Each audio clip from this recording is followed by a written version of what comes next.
రసహృదయులైన మిత్రులందరికీ కూడా నమస్కారం. ఈరోజు కేరళ జానపద కథల నుంచి 45వ కథని మనం చెప్పుకోబోతున్నాం. ఈ కథ పేరు 'నలెక్కట్టు పిళ్ళెయిలు కథ'. 'నలెక్కట్టు పిళ్ళెయిల కథ'. పాండ్యరాజ్యంలో నాన్కునేరి అనే ఒక పట్టణం ఉండేది. ఆ పట్టణంకి దగ్గరలో విజయనారాయణపురం అనే ఒక చిన్న గ్రామం ఉండేది. నలకెట్టు పిళ్ళేలు కుటుంబం వారు ఆ గ్రామంలో నివసిస్తూ ఉండేవారు. ఎక్కడ? విజయనారాయణపురం అనే గ్రామంలో. వీళ్ళంతా శైవ పిళ్ళేలు, అంటే శివభక్తులు అనమాట, శివారాధకులు అనమాట. తర్వాత కాలంలో వీరు తిరువెళ్ళి దగ్గరలో ఉన్న కుట్టెంబెరూరికి వలస వెళ్ళిపోయారు. వాళ్ళ కుటుంబాల్లో అందరూ కూడా చాలా సహృదయులు, సచ్చీలురు, విద్యావంతులు, చాలా గొప్ప వ్యక్తులు, పేరు ప్రఖ్యాతులు కలిగిన వ్యక్తులు. వాళ్ళు గొప్పవాళ్ళు అవటం ద్వారా వాళ్ళ నెలికట్టు పిళ్ళేల కుటుంబం అంటే గొప్ప పేరు సంపాదించుకుంది. ముఖ్యంగా గణిత శాస్త్రంలో వీళ్ళు చాలా పెద్ద పండితులు అనమాట. ఈ నలికెట్టు కుటుంబం వారికి ట్రెవంకూర్ రాజకుటుంబం వారికి చాలా సన్నిహితమైన సంబంధాలు ఉండేవన్నమాట. వీళ్ళలో ఈ నలికెట్టు కుటుంబంలో యోగేశ్వరన్ పిళ్ళై అని ఒక ఆయన ఉండేవాడు. ఈ కథ యథార్థంగా జరిగిన కథ. దాదాపు 500 సంవత్సరాల క్రితం విజయనారాయణపురంలో ఈ యోగేశ్వరన్ పిళ్ళై అన్న అతను జన్మించాడు. అతని ప్రాథమిక విద్య అయిన తర్వాత పతంజలి రచించిన యోగ శాస్త్రాన్ని అభ్యసించాడు. అభ్యసించడమే కాకుండా ఆ యోగ శాస్త్రాన్ని తనకు వచ్చినంత వరకు అందరికీ నేర్పిస్తూ ఉండేవాడు. ఇతనికి 2 పెళ్ళిళ్ళు జరుగుతాయి, పిల్లలు కూడా కలుగుతారు. 2 పెళ్ళిళ్ళు జరుగుతాయని ఎందుకు చెప్పుకోవాల్సి వచ్చిందంటే, ఇతను చాలా కాలం జీవించాడు. ఆఖరిలో చెప్తాను, దాన్ని విని మీరు ఆశ్చర్యపోతారనమాట. యోగేశ్వరం పిళ్ళయ్య ఒకసారి ట్రెవంకూర్ రాజుగారి ఆస్థానానికి వెళ్తాడు. రాజుగారు ఏం చేస్తారంటే, పిళ్ళయ్య గారు వచ్చారు కదా అని చెప్పి అన్ని మర్యాదలు చేయించి అయిన తర్వాత కొంచెంసేపు కూర్చొని పిచ్చాపాటి మాట్లాడుతూ ఉంటారు. అప్పుడు రాజుగారు ఏమంటారంటే, మీరు యోగి కదా, ఆహారంగా ఏం తీసుకుంటారు అని అడుగుతాడు. అప్పుడు ఈ యోగేశ్వరన్ పిళ్ళయ్య ఏం చెప్తాడంటే, నేను పాలు, అరటిపళ్ళు తప్ప ఇంకేమీ తీసుకోనండి, అవే తీసుకుంటాను ఆహారంగాను అని చెప్తాడు. అప్పుడు ట్రెవంకూర్ రాజుగారు ఏం చేస్తారంటే, ఈ యోగేశ్వరన్ పిళ్ళైకి ఒక గుడి దగ్గర వసతి ఏర్పాటు చేయించుతారు.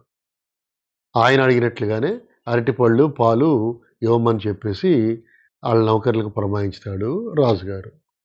సరే, యోగి తనకి ఇచ్చిన విడిదికి చేరుకుని అక్కడ విశ్రాంతి తీసుకుంటూ ఉంటాడు. అంతలో అక్కడికి ఒక నౌకరు వస్తాడు. వచ్చి, మీకు ఆహారంగా 12 గ్లాసుల పాలు, 30 అరటిపళ్ళు తీసుకుని వచ్చాను అని చెప్తాడు. ఏమిటి ఇవి అంటాడు యోగి. తమకు ఆహారం ఏర్పాటు చేయమని రాజుగారు చెప్పారు, అంచేత మీకు 12 గ్లాసుల పాలు, 30 అరటిపళ్ళు తెచ్చాను, మీరు తింటారని అని చెప్పేసి అంటాడు. అయితే అవి తనకి సరిపోవు అని చెప్పకుండా కోపంతో అతను ఏమంటాడంటే, అవి నాకు ముడ్లో పెట్టుకుంటా కూడా పనికిరావని అంటాడు. అంటే ఇంగ్లీష్లో ఆయన ఏమన్నా అంటే, hardly enough to fill my ass అని చెప్పేసి అన్నాడు. అంటే నౌకరు ఏమీ మాట్లాడకుండా అక్కడి నుంచి వెళ్ళిపోతాడు. కానీ ఈ విషయం ఆ నోట రాజుగారికి చేరుతుంది. రాజుగారు సరే ఇట్లాగ అన్నాడని అనుకుని మర్నాడు ఉదయం ఆ యోగిని తన దగ్గరికి వచ్చి కలవమని కబురు పంపిస్తాడు.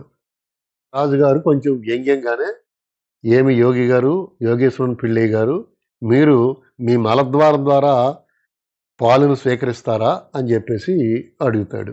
అంటే, do you drink milk through your ass అని చెప్పేసి అంటాడు. సరే, రాజుగారు ఆస్థానంలోకి వచ్చాడు కదా ఆయన. అప్పుడు రాజుగారు ఏం చేస్తారంటే, 10,000 గ్లాసులు పాలు, 3,000 అరటిపళ్ళు తెప్పించి సభలో ఉంచుతాడు. రాజ్యసభ అంతా కూడా కుర్చీల నిండా జనంతో నిండిపోయి కిక్కిరిసిపోయి ఉంటుంది. అసలు ఈ యోగేశ్వరుడు గారు ఏం చేస్తాడో చూద్దామని అందరూ కూడా చాలా కుతూహలంగా చూస్తూ ఉంటారు. సభలో అందరూ నిశ్శబ్దంగా ఉండిపోతారు. ఉత్సుకతతో ఉంటారు. మీరు మీ మలద్వారం ద్వారా పాలు స్వీకరించగల సమర్థులంట గదా! స్వీకరించండి. 1000 గ్లాసులు పాలు, 3000 అరటిపళ్ళు అని యోగితో అంటాడు ఆ రాజుగారు. అప్పుడు యోగి ఒక చిన్న చిరునవ్వు నవ్వి రాజుగారితో ఏమంటాడంటే, "అలాగే మహారాజా, మీరు ఒక పెద్ద గిన్నె తెప్పించి ఈ ఈ 10,000 గ్లాసుల పాలని ఒక పెద్ద గిన్నె తెప్పించి దాంట్లో పోయించండి" అని చెప్తాడు. రాజుగారు ఒక పెద్ద గిన్నెని తీసుకొచ్చి ఈ 10,000 గ్లాసుల్లో ఉన్న పాలని ఆ గిన్నెలో నింపమని చెప్తాడు. తరువాత ఈ యోగి వెళ్ళి తన యోగ శక్తితో ఆ గిన్నెలో కూర్చుంటాడు. కూర్చున్న తర్వాత ఒక శిష్యుడిని పిలుస్తాడు. ఎవరు? యోగేశ్వరుని పిళ్ళై. పిలిచి ఒక అరటిపండుని ఒలిసి తనకిమ్మని చెప్తాడు. శిష్యుడు తోలు ఒలిచి ఒక అరటిపండు అందిస్తూ ఉంటే, ఆ పాల గిన్నెలో కూర్చుని ఒక్కొక్క అరటిపండు తింటూ ఉంటాడు యోగేశ్వరుని పిళ్ళై. అందరూ నోరు వెళ్ళబెట్టుకొని చూస్తూ ఉంటారు. ఒక అరగంటలో మొత్తం అరటిపళ్ళన్నీ తినేస్తాడు. తినేసి ఆ గిన్నెలోంచి లేచి బయటకొచ్చి నిలబడతాడు. నిలబడితే అందరూ ఆశ్చర్యపోతారు. ఆ గిన్నెలో పాలు కూడా మాయమైపోతాయి. రాజుగారు కూడా మిక్కిలి ఆశ్చర్యపోతాడు. అతన్ని అభినందిస్తాడు. "మీ శక్తి నాకేంటో తెలియక ఇటువంటి పరీక్ష పెట్టాను. అయినా పరీక్షలో మీరు నెగ్గారు. మీరు యోగి కాదు, మహాయోగి. అంటే మీరు యోగి కాదు, యోగీశ్వరన్" అని నిండు సభలో రాజుగారు అతనికి సత్కరిస్తాడు. అప్పటినుంచి అందరూ ఆయన్ని యోగీశ్వరన్ అని అంటూ ఉంటారు. ఆ యోగేశ్వరుని గారు త్రివేంద్రంలో ఉన్నంత కాలం ప్రతిరోజు ఆ నగరంలో ఉన్న కరమన అనే నది నీళ్లపై తన పాముకోళ్ళు ధరించి తేలుతూ నడుస్తూ ఉండేవాడు. నీళ్ల మీద నడుస్తూ ఉండేవాడనమాట. అంతేకాకుండా తన మలద్వారం ద్వారా తన పొట్టలోని ప్రేగులన్నిటినీ బయటికి తీసి వాటిని శుభ్రపరిచి మళ్ళా లోనికి పెట్టేసుకునేవాడు. ఆ తర్వాత యోగేశ్వరును చాలా కాలం పాటు సుచేంద్రంలో నివసించాడు. ఈ కథలో సుచేంద్రంలో కొన్నాళ్ళు ఆయన నివసించాడని చెప్పారు. కానీ ఇక్కడ మీ అందరి కోసం నేను సుచేంద్రం గురించి కొంత చెప్పదలుచుకున్నా. సుచేంద్రం నేను వెళ్ళా. సుచేంద్రంలో ఒక గొప్ప ప్రదేశం. అది నాగర్‌కోయిల్ దగ్గరుంది. కన్యాకుమారికి దగ్గరలోనే ఉంటది. అక్కడ తానుమలయన్ దేవాలయం అని ఉంటది. తానుమలయన్ దేవాలయంలో త్రిమూర్తులు ముగ్గురు పూజించబడతా ఉంటారు. అక్కడ త్రిమూర్తులుంటారు. అక్కడ పెద్దది 22 అడుగుల ఎత్తైన ఏకశిల ఆంజనేయ స్వామి విగ్రహం కూడా ఉంటుంది ఆ గుడిలో. ఇంతకీ ఆ గుడి యొక్క ప్రాముఖ్యత ఏంటంటే, అత్రి, అనసూయ దంపతులకి అత్రి మహర్షి ఆయన భార్య అయిన అనసూయ ఈ సుచేంద్రంలోనే ఒక ఆశ్రమం కట్టుకుని అక్కడుంటా ఉండేవారు. ఉన్నప్పుడు ఒకరోజు బ్రహ్మ, విష్ణు, మహేశ్వరులు అనసూయ యొక్క పాతివ్రత్య మహిమను పరీక్షించడానికి అత్రి మహర్షి లేని సమయంలో వారింటికొచ్చి ఆవిడని భోజనం పెట్టమని అడుగుతారు. భోజనం పెట్టమంటే ఆవిడ అట్లాగే తప్పకుండా అతిథులు ఇచ్చారు కదా, భోజనం పెడతాను అంటది. అప్పుడు వాళ్ళు ఒక షరతు పెడతారు. ఏంటంటే, మీరు మాకు భోజనం వడ్డించేటప్పుడు ఏ విధమైన వస్త్రములు ధరించి ఉండకూడదు. ధరించకుండా మీరు మాకు వడ్డన చెయ్యాలి అని చెప్తారు. సరే అట్లాగే రండి అని చెప్పి ఆవిడి తన పాతివ్రత్య మహిమచే తన భర్త కమండలంలో నుంచి కొన్ని నీళ్లను తీసుకుని వాళ్ళ మీద చిలకరించగానే వాళ్ళు ముగ్గురు కూడా పసిపిల్లల కింద మారిపోతారు. అప్పుడు వాళ్ళకిచ్చిన మాట ప్రకారం ఈవిడి వస్త్రాలేమీ లేకుండా కూర్చుని వాళ్ళ ముగ్గురికి స్తన్యం ఇస్తుంది. అంటే పాలిస్తుంది. పాలిచ్చి వాళ్ళ ముగ్గురిని ఉయ్యాల్లో పడుకోబెట్టి ఊపుతుంది. ఆ ప్రదేశం సుచేంద్రం. ఆ తర్వాత బ్రహ్మ, విష్ణు, మహేశ్వరుల యొక్క భార్యలు ముగ్గురు వచ్చి వాళ్ళ భర్తలు కనిపించగా జరిగిన విషయానికి చింతించి అప్పుడు అత్రి మహర్షి భార్య అయిన అనసూయను వేడుకుంటే ఆవిడి మళ్ళా తన పాతివ్రత్య మహిమచే కమండలంలోని కొన్ని నీళ్ళని చేతిలోకి తీసుకుని ఈ ముగ్గురు శిశువుల పైన ఆవిడి చిలకరిస్తుంది. చిలకరిచ్చేటప్పటికి వాళ్ళు యథార్థ రూపాలు దాల్చి బ్రహ్మ, విష్ణు, మహేశ్వరులుగా మళ్ళా ప్రత్యక్షమవుతారు. అప్పుడు ఈ అనసూయాదేవిని అడుగుతారు, మీకేం వరం కావాలో కోరుకోమంటే, మీకు స్తన్యం ఇచ్చాను కాబట్టి మీరు ముగ్గురు నా కడుపున జన్మించండి అని అడిగితే, అప్పుడు ముగ్గురు అంశతోనూ దత్తాత్రేయుడు అనసూయకి కొడుగ్గా పుడతాడనమాట. ఆశ్రమం ఉన్న కాడే ఇప్పుడు తానుమలయం దేవాలయం అనే ఒక దేవాలయాన్ని కట్టారు. దాంట్లో ఈ ముగ్గురు దేవుళ్ళు ఉంటారనమాట. తానుమలయం దేవాలయం ఈ పేరు ఎట్లా వచ్చింది? సంస్కృతంలో స్తను అంటే శివుడు, మాల్ అంటే విష్ణువు, ఆయన్ అంటే బ్రహ్మ. ఈ స్తను మాల్ ఆయన్ అదే తానుమలయన్ దేవాలయం కింద రూపుదిద్దుకుంది. ఈ తాన్ మలయన్ ఆలయంలో ఒక గొప్ప ఆచారం ఉండేది. గొప్ప ఆచారం అని కాదు కానీ ఒక ఆచారం ఉండేది. అదేంటంటే దాని పేరు కైమొక్కు. కైమొక్కు అంటే కాగిన నేతిలో చెయ్యి పెట్టాలి. ఈ నంబూద్రిల్లో ఏదైనా తప్పు చేసినప్పుడు ఆ తప్పు చేయలేదు అని నిరూపించుకోవాలి అంటే సలసలా కాగే నేతిలో చెయ్యి పెట్టి తీయాలి అని చెప్పి శిక్ష విధించేవారు. ఆ శిక్ష ఈ కేరళ రాజుగారైన స్వాతి తిరునాళ్ళ కాలంలో అది రద్దు చేశారు. సరే, ఇప్పుడు మళ్ళీ ఈ యోగేశ్వరన్ పిళ్ళై గారి కథలోకి వెళ్దాం.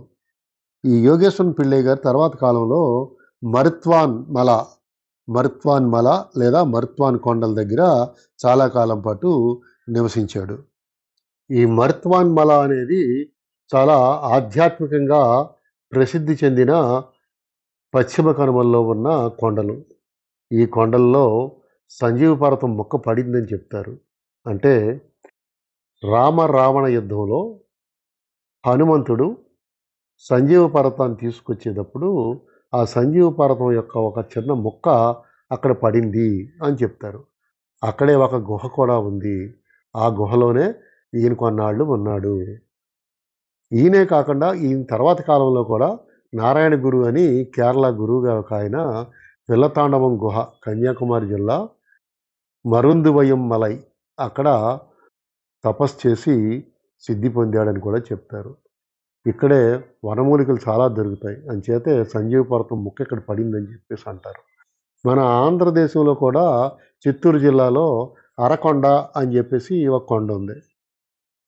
ఆ అరకొండ అంటే అర్ధగిరి అని కూడా అంటారు. ఈ సంజీవ పర్వతం తీసుకొస్తున్నప్పుడు అందులో చిన్న ముక్క అక్కడ పడింది అని చెప్పేసి ఇక్కడ కూడా చెప్తూ ఉంటారు. అక్కడ కోనేరు ఉంటుంది.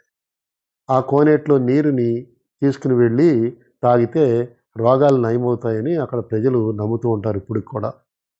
అక్కడ దుకాణాల్లో ఖాళీ క్యాన్లు అమ్ముతూ ఉంటారు. క్యాన్ కొనుక్కుని ఒక 5 లీటర్ల నీళ్లు మనం పట్టుకుని తెచ్చుకోవచ్చు. ఆ నీళ్లు తాగితే ఆరోగ్యానికి మంచిది, రోగాలు ఏమైనా ఉంటే తగ్గిపోతాయి అని చెప్పేసి అందరూ చెప్తూ ఉంటారు. ఈ మరుత్వాన్ మలలో కొన్నాళ్ళు నివసించిన తరువాత ఇంకా ఆయన దేశాటనం బయలుదేరతాడు. ఊళ్ళు తిరుగుతూ ఒక పరివ్రాజకుడి కింద తిరుగుతూ ఉంటాడు. ఎండ, వాన ఏం పట్టేవి కాదు అతనికి. అవేమీ బాధించేవి కాదు. అతను అలా 200 సంవత్సరాలు జీవించాడు. ఆ తర్వాత ఆయనకి తన జీవితం మీద విరక్తి వచ్చేసింది. అతను ఇంకా తనువు చాలించి ఈ లోకాన్ని విడిచి వెళ్ళిపోవాలని నిర్ణయించుకుంటాడు.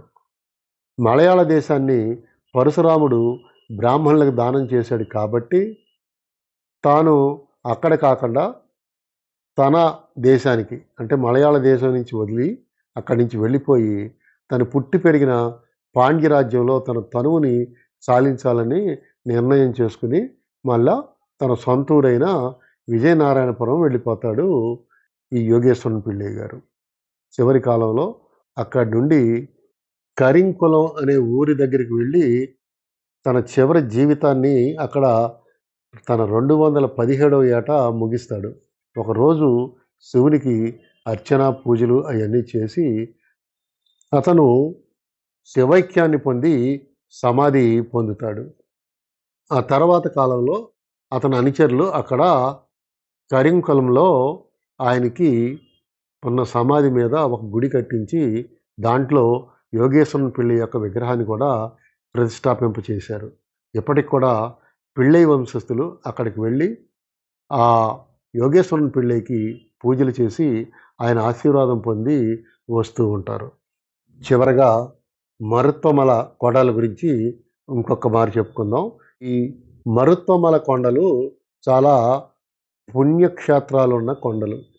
అంతేకాకుండా ఈ కొండల్లో ఎవరైనా తపస్సు చేస్తే సిద్ధి పొందుతారు అని చెప్పుకుంటూ ఉంటారు. దానికి ఉదాహరణగా నారాయణ గురు ఆయన అక్కడ సిద్ధి పొందాడు, లేదా జ్ఞానోదయం కలిగింది ఆయనకి అని చెప్తారు. ఇట్లాగే మనం చరిత్రలోకెళ్ళి ఆలోచిస్తే హీరా కొండల్లో మహమ్మద్ ప్రవక్తకి సిద్ధి పొందటం, లేదా జ్ఞానోదయం కలగటం, లేదా దైవవాక్కు ఆయనకి వినపడటం అక్కడ జరిగింది. అట్లాగే క్రైస్తవ మతంలోకి వచ్చేటప్పటికి సినాయి కొండల్లో మోసెస్కి 10 కమాండ్మెంట్స్ దేవుడు 10 ఉత్తర్వులు ఇచ్చాడు. క్రైస్తవ మతంలో 10 కమాండ్మెంట్స్కి చాలా ప్రాముఖ్యత ఉంది. అలాగే బుద్ధగయలో గౌతమ బుద్ధుడు సిద్ధి పొందాడు, లేదా జ్ఞానోదయం పొందాడు. గొప్ప వాళ్ళందరూ కూడా ఈ ఏకాంత ప్రదేశాల్లో వాళ్ళు తపస్సు చేసి భగవంతుని దర్శించి వాళ్ళు భగవంతుని సందేశాన్ని మానవులకి అందించారు. ఇది నలికట్టు పిళ్ళైల కథ. ఆ నలికట్టు పిళ్ళైల్లో గొప్పవాడు యోగేశ్వరుని పిళ్ళై. ఆయన యొక్క కథ మనం చెప్పుకున్నాము. ఈ కథ ఇంతటితో సమాప్తం. రేపు ఇంకో కథ చెప్పుకుందాం. అంతవరకు మిత్రులందరికీ సెలవు. నమస్కారములతో మీ ఆదిశేషు.